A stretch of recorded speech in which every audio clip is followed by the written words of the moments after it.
Bonjour Ange. Bonjour Thérèse. Comment vas-tu ce matin? Par la grâce du Seigneur, ça va et toi-même? Je vais bien par la grâce de Jésus-Christ. Merci.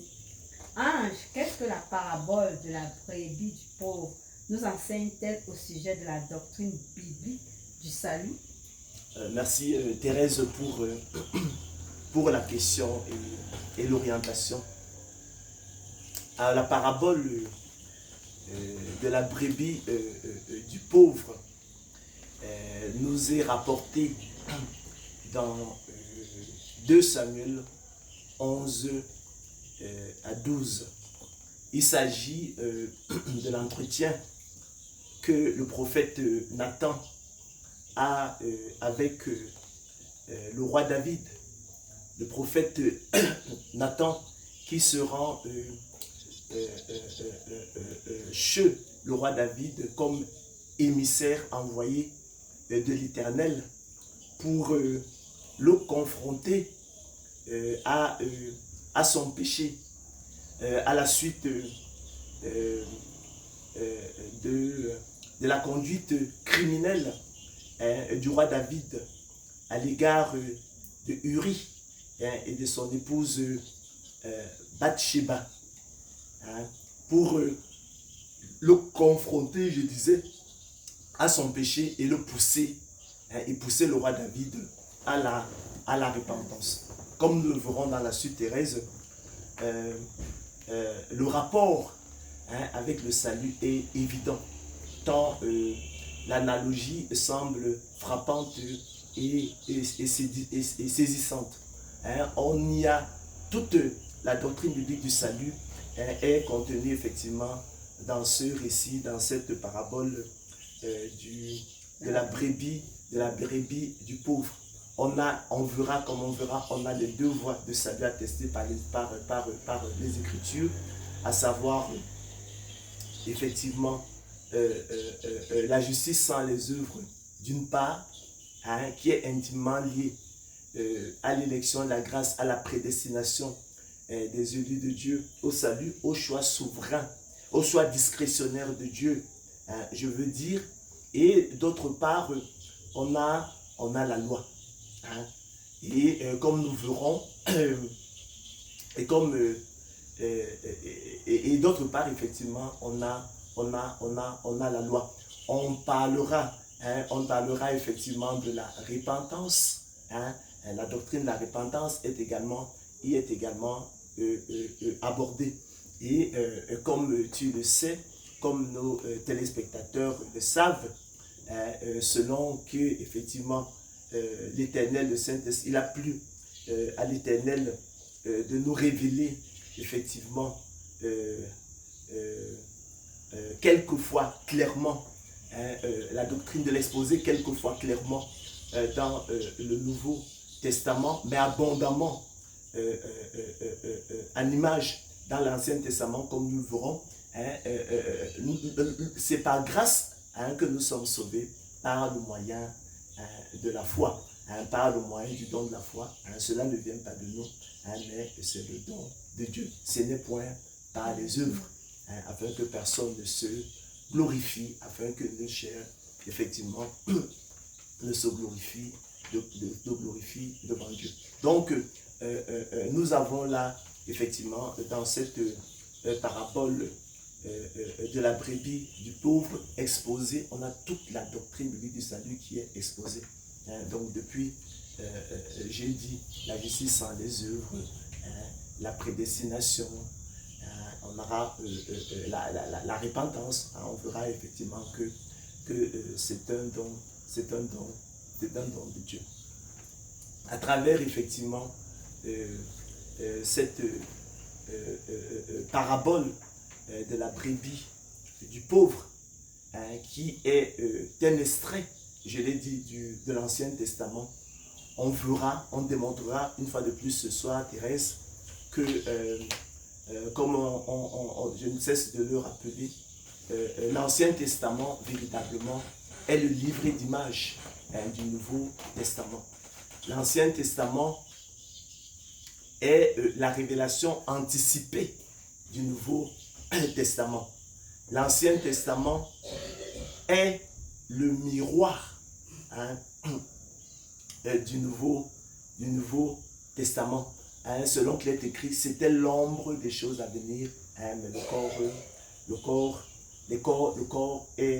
corps est en Christ. En conséquent, chers frères et sœurs, aujourd'hui, si vous entendez sa voix, n'endurcissez pas vos cœurs. Aujourd'hui, si vous entendez sa voix, n'endurcissez pas ce cœur. N'endurcissez pas vos cœurs. Je vous invite donc à engager effectivement notre voyage au cœur effectivement de la parabole de la brebis du pauvre. Nous sommes là, qui est rapporté, donc j'ai dit en 2 Samuel 11, 1 à 12, 25, hein, selon qu'il est écrit.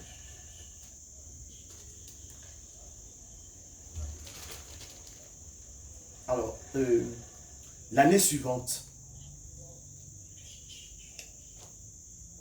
au temps où les rois se mettaient en campagne, David envoya Joab avec ses serviteurs et tout Israël pour détruire les fils d'Ammon et pour assiéger Rabat.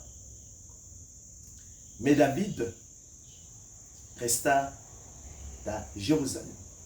Un soir, David se leva de sa couche et comme il se promenait sur le toit de la maison royale, il aperçut de là une femme qui se baignait et qui était très belle de figure. David fit demander qui était cette femme et on lui dit, n'est-ce pas Bathsheba, fille d'Eliam, femme d'Uri, le Héthien? Et David envoya des gens pour la chercher. Elle vint vers lui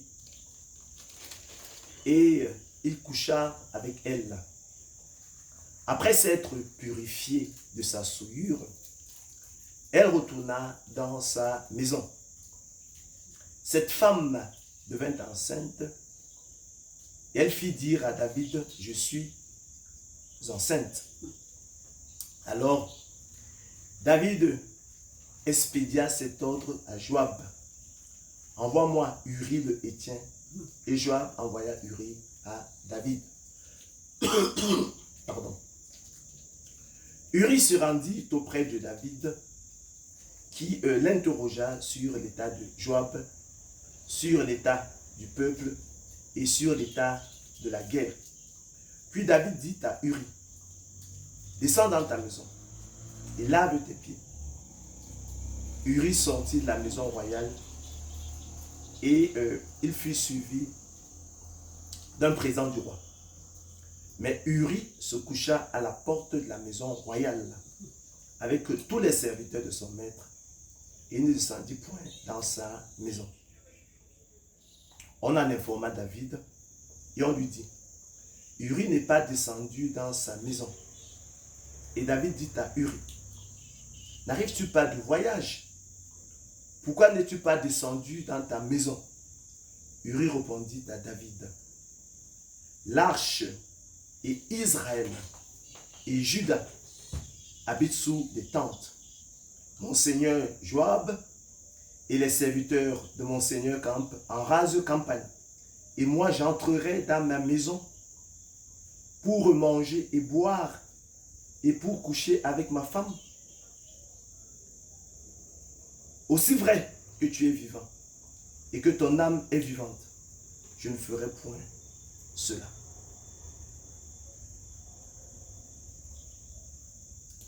David dit à Uri, reste ici encore aujourd'hui et demain, je te renverrai. Et Uri resta à Jérusalem ce jour-là et le lendemain. David l'invita à manger et à boire en sa présence et il l'enivra. Et le soir, Uri sortit pour se mettre sur sa couche avec les serviteurs de son maître, mais ne descendit point dans sa maison. Le lendemain matin, David écrivit une lettre à Joab et l'envoya par la main d'Uri. Il écrivit dans cette lettre, lassez Uri au plus fort du combat et retirez-vous de lui, afin qu'il soit frappé et qu'il meure. Et Joab, en assiégeant la ville, plaça Uri à l'endroit où il s'avait défendu par de vaillants soldats. Les hommes de la ville firent une sortie et se battirent contre Joab. Plusieurs tombèrent parmi le peuple, parmi les serviteurs de David, et Uri le Héthien fut aussi tué. Joab envoya un messager pour faire rapport à David de tout ce qui s'était passé dans le combat. Il donna cet ordre au messager: quand tu auras achevé de raconter au roi tous les détails du combat, peut-être se mettra-t-il en fureur et te dira-t-il: pourquoi vous êtes-vous approchés de la ville pour combattre? Ne savez-vous pas qu'on lance des traits du haut de la muraille? Qui a tué Abimélec, fils de Jérubéchet? N'est-ce pas une femme qui lança sur lui du haut de la muraille un morceau de meule de moulin? Et n'en est-il pas mort à Tsébet? Pourquoi vous êtes-vous approchés de la muraille? Alors tu diras: ton serviteur Uri le Héthien est mort aussi.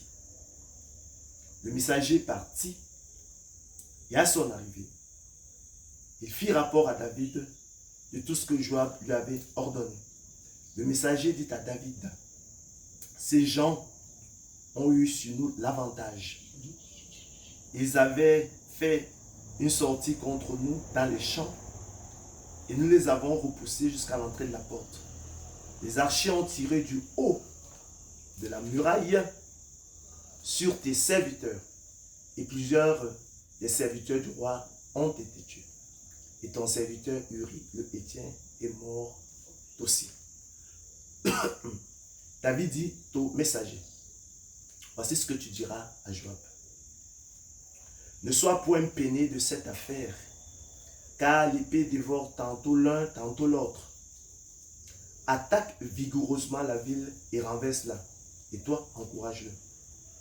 La femme d'Uri apprit que son mari était mort et elle pleura son mari. Quand le deuil fut passé, David l'envoya chercher et la recueillit dans sa maison. Elle devint sa femme et il lui enfanta un fils. Ce que David avait fait déplut vivement à l'Éternel. Vous voyez déjà là le contraste entre la loyauté et la fidélité d'Uri et, on va dire, et la malhonnêteté, pour ne pas dire l'extrême corruption de David. Hein, le contraste, effectivement, terrestre, comme tu peux le voir, est frappant. On va passer au chapitre 12 pour la suite, effectivement, du récit.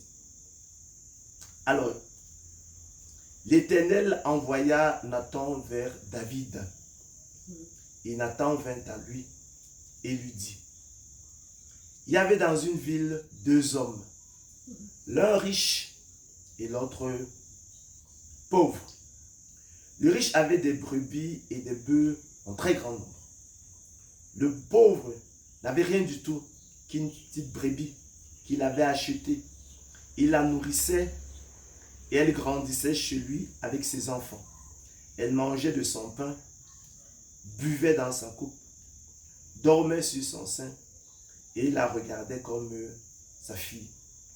Un voyageur arriva chez l'homme riche et le riche n'a pas voulu toucher à ses brebis ou à ses bœufs pour préparer un repas au voyageur qui était venu chez lui. Il prit la brebis du pauvre et il l'a apprêtée pour l'homme qui était venu chez lui. Alors, écoute ça Thérèse. La colère de David s'enflamma violemment contre cet homme et il dit à Nathan: l'Éternel est vivant. L'homme qui a fait cela mérite la mort.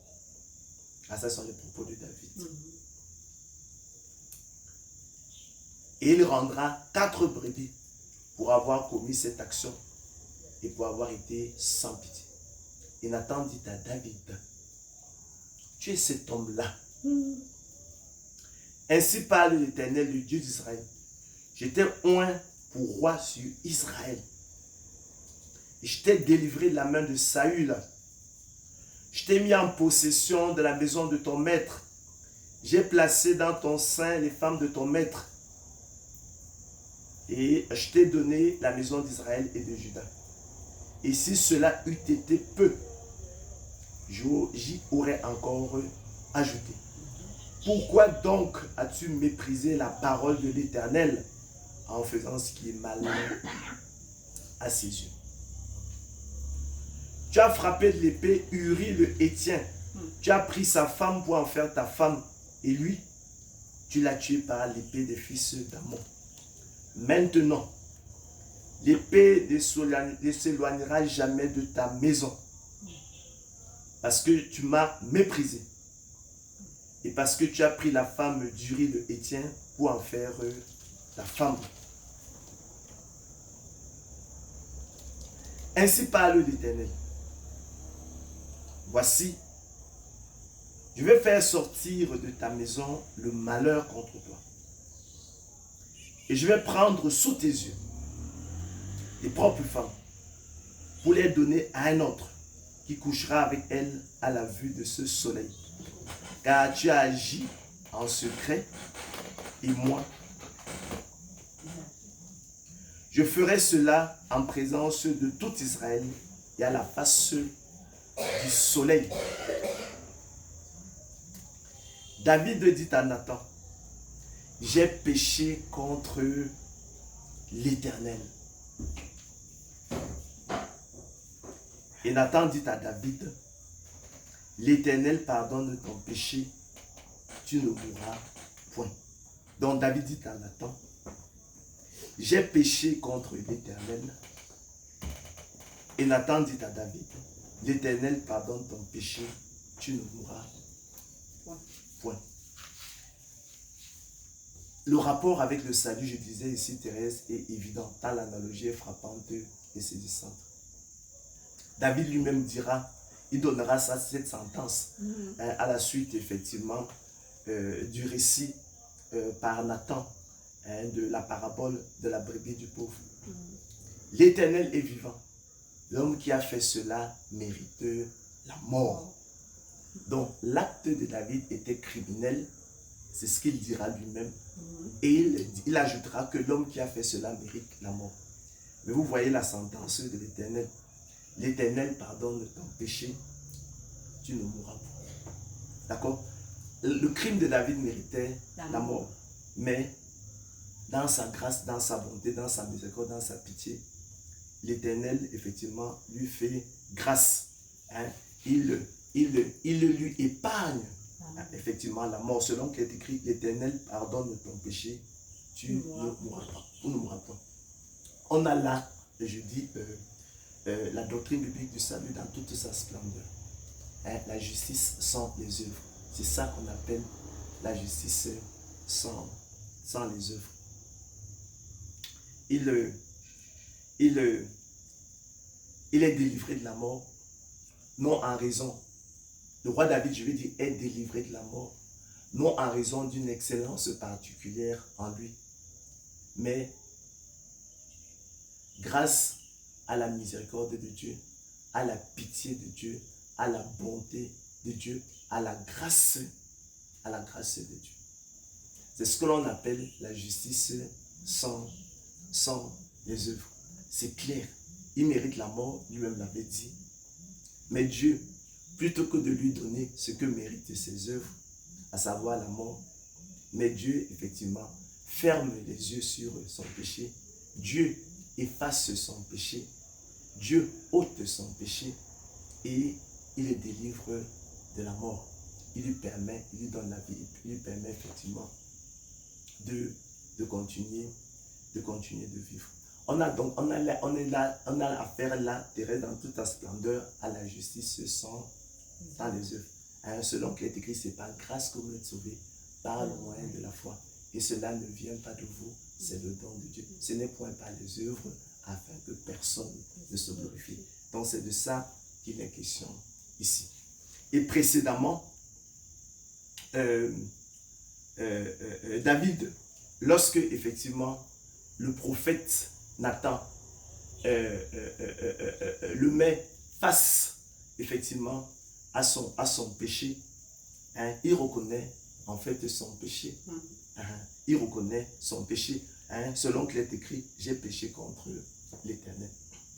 Mais ici, ce qui est intéressant, c'est de discerner en fait la doctrine biblique de la repentance. Hein? Il faut comprendre que, comme il est écrit ailleurs, hein, que c'est Dieu qui nous pousse à la repentance. C'est Dieu qui nous donne la repentance. Vous voyez que jusque-là, hein, avant que Nathan n'arrive, hein, avant que Dieu n'intervienne, hein, par effectivement son messager, son prophète, hein, son émissaire Nathan, en fait, le roi David, lui, à l'égard de sa conduite criminelle vis-à-vis d'Uri et de Bathsheba, en fait, lui n'avait pas de problème. Il avait une difficulté qu'il a essayé de résoudre à sa façon. Premièrement, première approche, c'est de dire, de renvoyer Uri dans sa maison pour que, effectivement, le fils, elle qui était enceinte, donc l'enfant qui naîtrait, que Uri pense qu'il était le sien, puisqu'effectivement, il serait rentré à ce moment-là à la maison. Ça ne marche pas. On voit même le contraste, on a dit précédemment, entre la loyauté et la fidélité d'Uri et la malhonnêteté de David.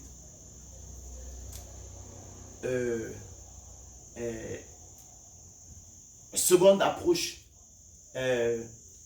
il l'enivre d'alcool en lui demandant, pensant que comme ça, il irait plus facilement à la maison. Là encore, on va dire les bonnes œuvres d'Uri, sa fidélité, sa loyauté.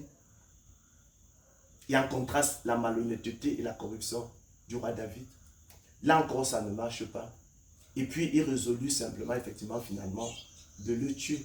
Hein, il le charge d'une lettre, hein, contenant en fait son arrêt de mort. On demande à Joab, le chef de l'armée, de le mettre sur le front au plus fort du combat, hein, pour qu'il meure. Donc, lui n'avait pas de problème.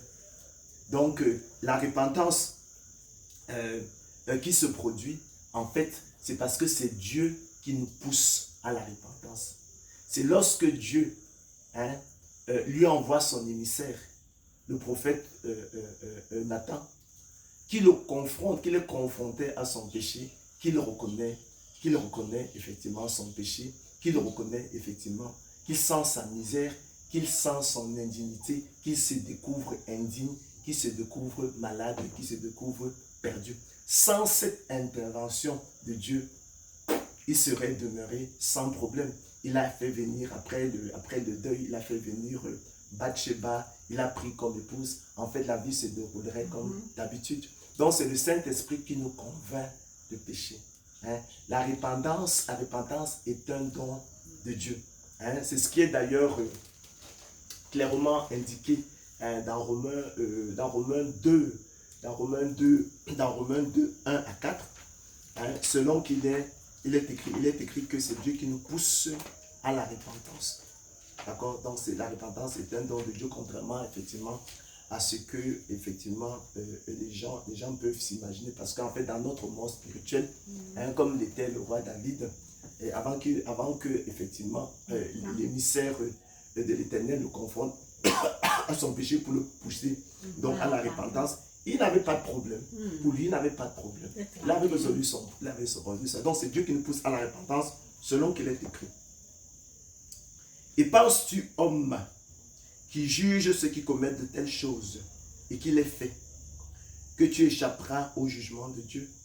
Ou méprises-tu les richesses de sa bonté, de sa patience et de sa longanimité, ne reconnaissant pas que la bonté de Dieu te pousse à la repentance. Donc, c'est Dieu qui nous pousse à la repentance. La repentance, Thérèse est un don de Dieu. Hein, lorsque l'on prend, cette idée est encore confirmée dans 2 Thessaloniciens 2, on retrouve encore cette idée-là dans la seconde, que je rappelle, 2 Timothée 2, dans la seconde épître,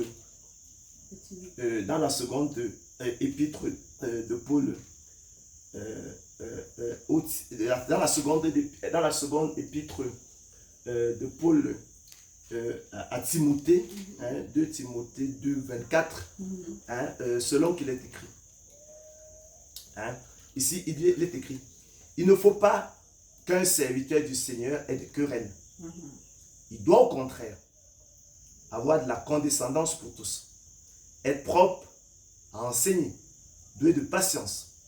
Il doit redresser avec douceur les adversaires dans l'espérance que Dieu leur donnera la repentance, pour arriver à la connaissance de la vérité. Et que revenus à leur bon sens, ils se dégageront des pièges du diable qui s'est emparé d'eux pour les soumettre à sa volonté.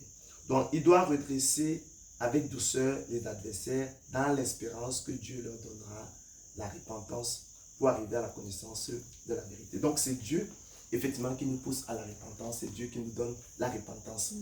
C'est le Saint-Esprit que le Seigneur qui nous envoie, que Dieu nous envoie, qui nous convainc de pécher. Sans l'action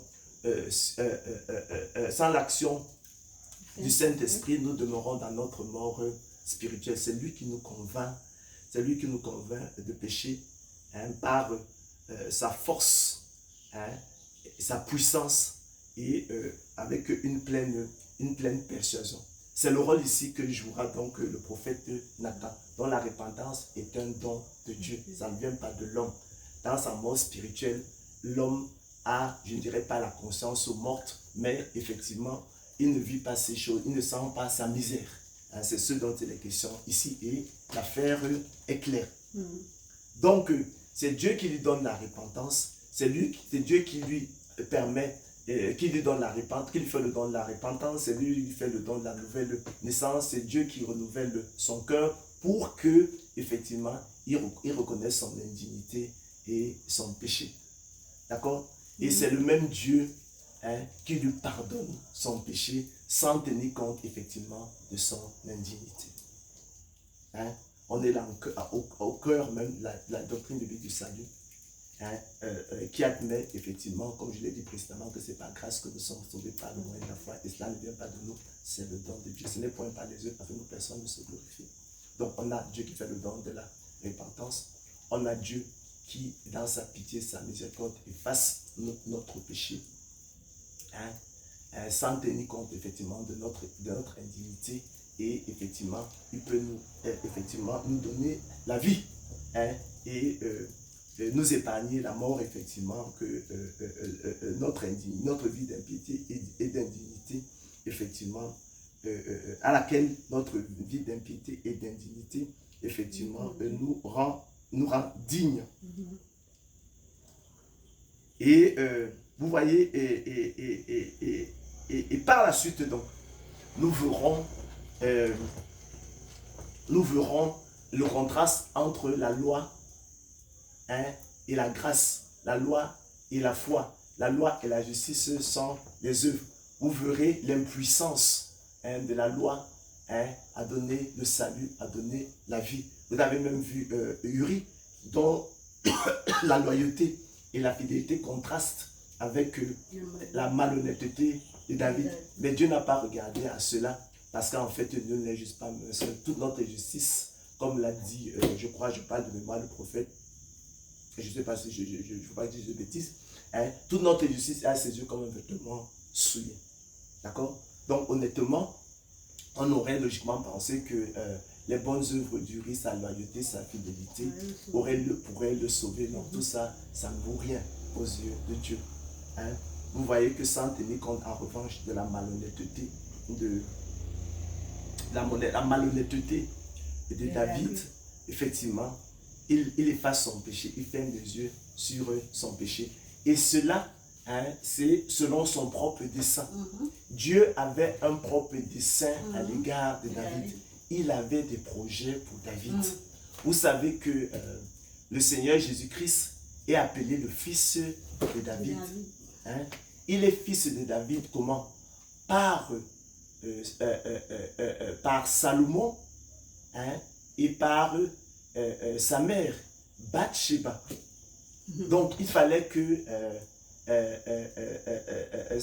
donc que David vive pour que Bathsheba puisse enfanter Salomon, de qui, effectivement, proviendrait le Christ. Il est la descendance de Salomon et de Bathsheba pour être effectivement le fils de David.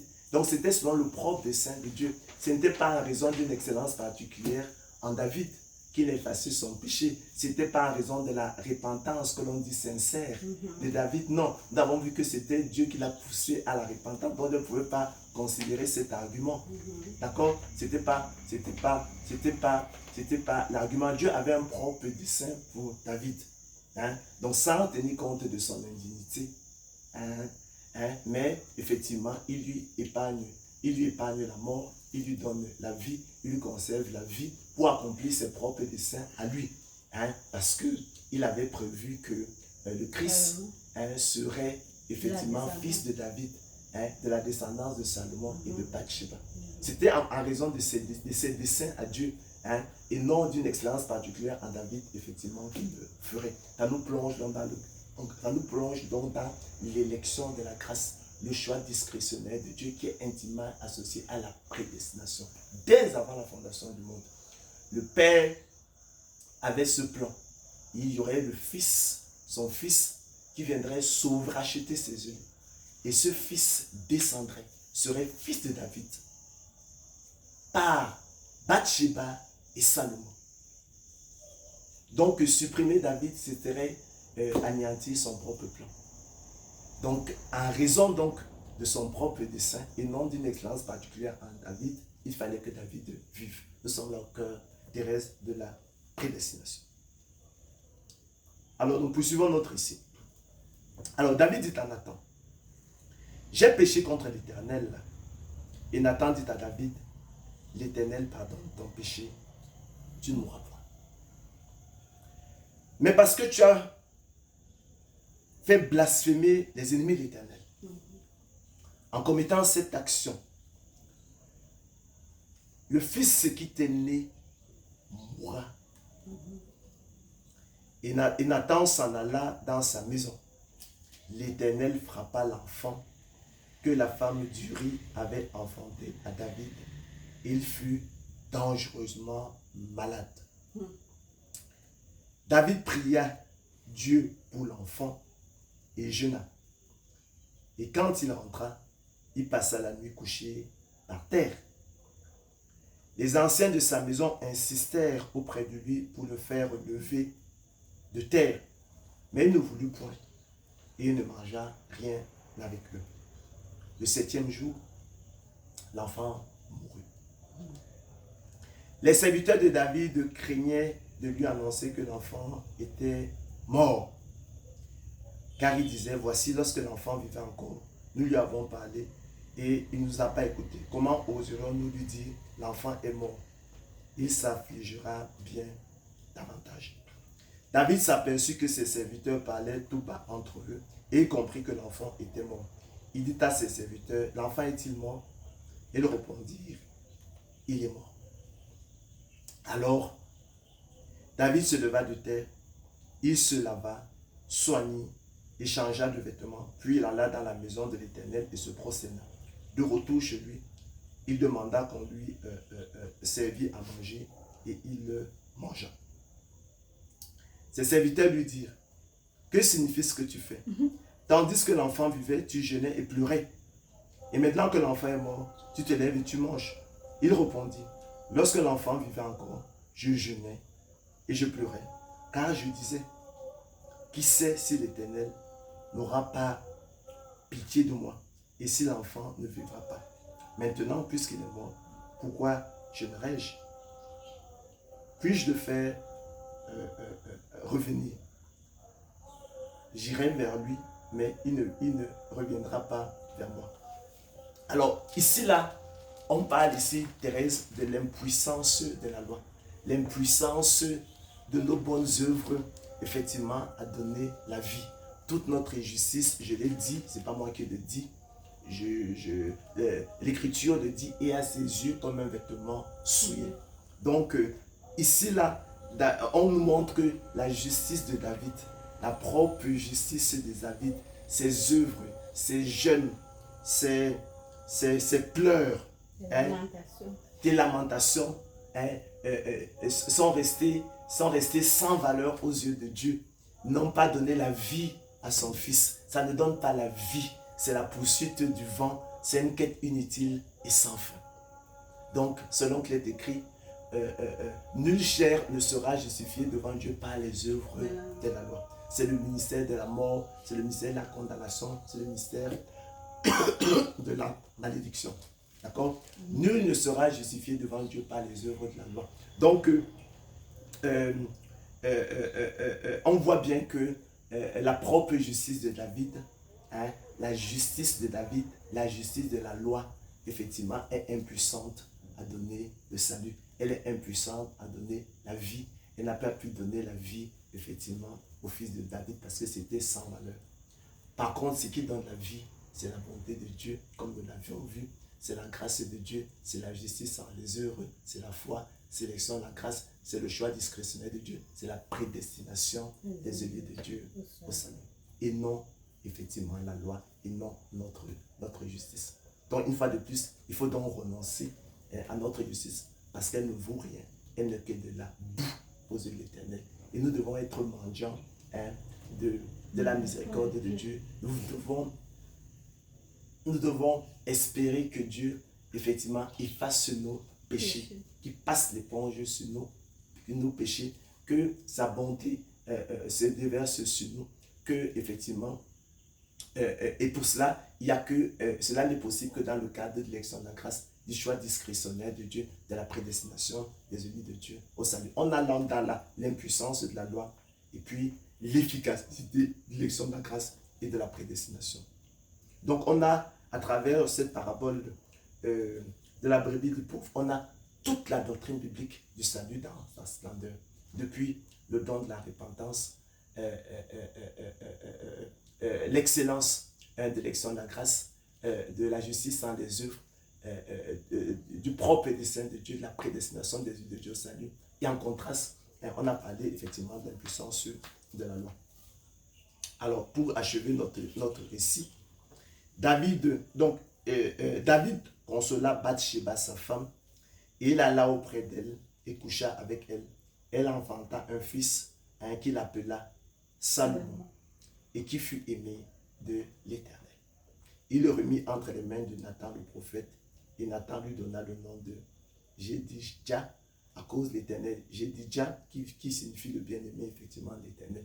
Donc, en dépit effectivement de son indignité, de son péché, Dieu le pousse donc à la repentance. Donc Dieu lui fait le don de la repentance. Il passe l'éponge sur son péché selon son propre dessein, non en vertu d'une excellence particulière en David, mais selon son propre dessein, parce qu'effectivement, par David, à travers Bathsheba et Salomon, le Christ, le sauveur du monde, qui est le fils de David, Dieu avait effectivement des desseins.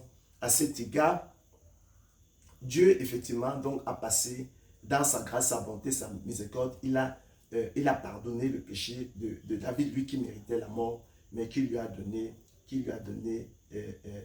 la vie. Cette vie, effectivement, que les bonnes œuvres de David n'ont pas pu obtenir, ni encore moins celle, effectivement, ni encore la loyauté, la fidélité du riz. Donc, Salomon, que Nathan appela, à qui donna le nom de Jédidja, était aimé de l'Éternel. Donc, c'est la raison pour laquelle, effectivement, Dieu, effectivement, n'a pas châtié, en fait, David en lui versant le salaire qu'il méritait, à savoir la mort. C'est la raison pour laquelle, effectivement, il lui a conservé la vie. C'est la raison pour laquelle il a effacé son péché. Parce qu'effectivement, il avait des plans pour Salomon. le Christ devait naître de la descendance de Bathsheba et de Salomon par David. D'accord? Donc on est là en plein dans la prédestination. Thérèse, que celui qui a des oreilles pour entendre, dirons-nous, que celui qui est intelligent comprenne ces choses. C'est l'ombre des choses à venir et le corps est en Christ. Donc on voit donc clairement que effectivement, à travers effectivement la parabole de la brebis du pauvre, que l'Ancien Testament est véritablement le livret d'image du Nouveau Testament. L'Ancien Testament est la révélation anticipée du Nouveau Testament. L'Ancien Testament est le miroir du Nouveau Testament. Dieu nous a donné effectivement à travers ces miroirs, ces ombres, ces figures d'analogie, ces types. Il nous a donné des outils, il nous a donné des repères pour confirmer, dirons-nous, Thérèse, notre foi. Pour confirmer effectivement notre foi. Pour confirmer notre foi, pour confirmer effectivement les doctrines les plus complexes du Nouveau Testament, qu'il a d'ailleurs exposé quelquefois de façon claire dans le Nouveau Testament, mais abondamment en images, en figures, en nombres, en miroirs, effectivement, dans l'Ancien Testament. Et la parabole, effectivement, de la brebis du pauvre ne constitue que l'un de ces nombreux miroirs qui nous, qui nous offre, en fait, l'image de la doctrine biblique du salut, qui est clairement énoncée, présentée dans le Nouveau Testament, bien que certains veulent tordre le sens des Écritures, pour la mettre, pour ainsi dire, devant nos yeux, afin effectivement de confirmer notre foi. Donc, le salut est selon la justice sans les œuvres, l'élection à la grâce, intimement associé à la prédestination des élus de Dieu au salut, au choix discrétionnaire de Dieu. D'accord? Et la prédestination, comme je l'ai toujours dit, c'est selon le bon plaisir de la volonté de Dieu. Elle est ni salvifique universelle, ni sans la présence divine. Ça, ce sont des avatars de la prédestination. On a vu que la loi est impuissante à conduire au salut. La prière, les jeûnes, les pleurs de David pour le fils, pour son fils malade, n'ont rien donné. C'était vain, c'était inutile. Nous avons besoin de la grâce de Dieu. C'est elle seule qui est efficace et qui a à son cœur la prédestination des élus de Dieu au salut. Dieu qui nous sauve selon son propre dessein. Ce n'est pas en raison d'une excellence en nous-mêmes. Lui, il a ses plans dans la vie de chacun. Et c'est en raison de cela, effectivement, qu'il peut nous sauver. Et comme dira donc le prophète, aujourd'hui sous-entendez sa voix. N'endurcissez pas votre cœur. Le prophète a dit dans Matthieu, j'ouvrirai ma bouche en parabole d'une manière obscure, voilée, en image, en figure, en ombre, en miroir, en allégorie. Je publierai des choses cachées depuis la création du monde. Donc c'est l'ombre des choses à venir, mais le corps est en Christ. Croyez, chers frères et sœurs téléspectateurs, que l'Ancien Testament est le livre d'image du Nouveau Testament. L'Ancien Testament est le miroir du Nouveau Testament. L'Ancien Testament est la révélation anticipée du Nouveau Testament. Que celui qui a des oreilles pour entendre, que celui qui est intelligent comprenne ces choses. Voilà, Thérèse, ce que nous pourrions dire sur cette parabole riche, complète, de la brebis du pauvre, qui est un exposé complet, je dirais, de la doctrine biblique du salut. Il nous parle des devoirs du salut, la justice sans les œuvres, à savoir donc la foi, l'élection de la grâce, la prédestination des yeux de Dieu au salut, et en contraste de la loi, l'efficacité de la foi, l'impuissance de la loi. Il nous parle de la doctrine de la repentance qui est un don de Dieu. C'est Dieu qui nous pousse à la repentance dans notre monde spirituel. Effectivement, on n'a pas conscience des choses. On a vu comment David, lui, il avait pris Uri il avait pris Bathsheba après le deuil. Donc, il avait une vie tranquille. Donc, c'est Dieu, par le don du Saint-Esprit qui nous convainc, effectivement, de pécher. Donc, cela est conforme, effectivement, à ce que l'apôtre Paul enseigne. Merci. C'est moi, Thérèse, qui te remercie.